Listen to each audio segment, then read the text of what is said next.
This video will outline the proper installation of the inlet hoses on your UltraFresh front-load washer and profile UltraFast combo washer and dryer.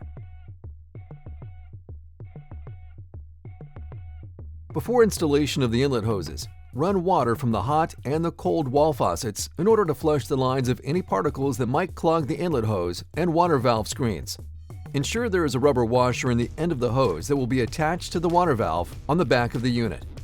Reinstall the rubber washer into the hose fitting if it has fallen out during shipment. Carefully connect the inlet hoses to the water valve. The cold valve will have a blue screen and the hot valve will have a red screen. Tighten by hand, then tighten another 2/3 of a turn with pliers. Do not cross-thread or over-tighten these connections.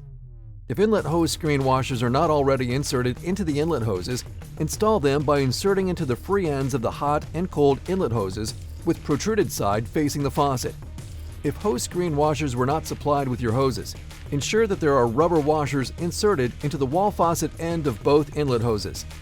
Connect the inlet hose ends to the hot and cold water faucets tightly by hand. Then tighten another 2/3 of a turn with pliers. Ensure that the hoses are connected to the correct faucets, hot to hot and cold to cold. Depending on the setup of your wall faucets, this may require you to cross the hoses.